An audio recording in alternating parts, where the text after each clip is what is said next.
This guy came to me in 2016, asking me if I knew how to help him get his deadlift up. I took a look at his deadlift, and two things stood out to me instantly. His stance was super wide, which forces him to use a super wide grip, which makes him have to travel a lot further than he needs to get that weight up. The next thing that I noticed was his hips shooting up too early. This is a result of two things. One, not much leg drive. And two, that's the strongest back I've ever seen. So I asked him, how much can you squat? And he said to me, I don't know. I don't train it that much because it's not an event that I do in competition. So whenever I train it, I usually do sets of 10 on around 200 kilograms. And I said to him, in my opinion, I think that the world's strongest man should be able to squat 400 kilograms, even if it's not a competition event. And he said to me, yeah, that sounds pretty cool. So to cut a long story short, we prioritize his squat alongside of his deadlift. This is tricky because a great squat session interferes with your recovery for a good deadlift session, and vice versa. So the strategy that we use was this.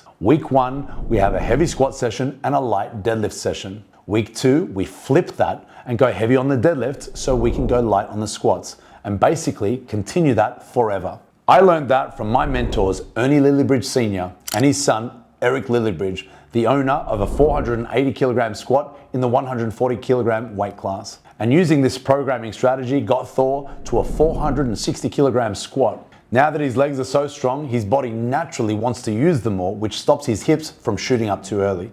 We also refined his deadlift technique to use a hip width stance, which allows him to bring his grip in so his arms were closer to straight down and he didn't have to travel a longer distance than he had to. And now he's the owner of the all-time deadlift world record of 510 kilograms, which he did easily. So if you want to learn from the strongest deadlifter on the planet, you can do the same thing that he did. Or you can click the link in the bio and follow the exact program that Thor followed to become the greatest deadlifter of all times.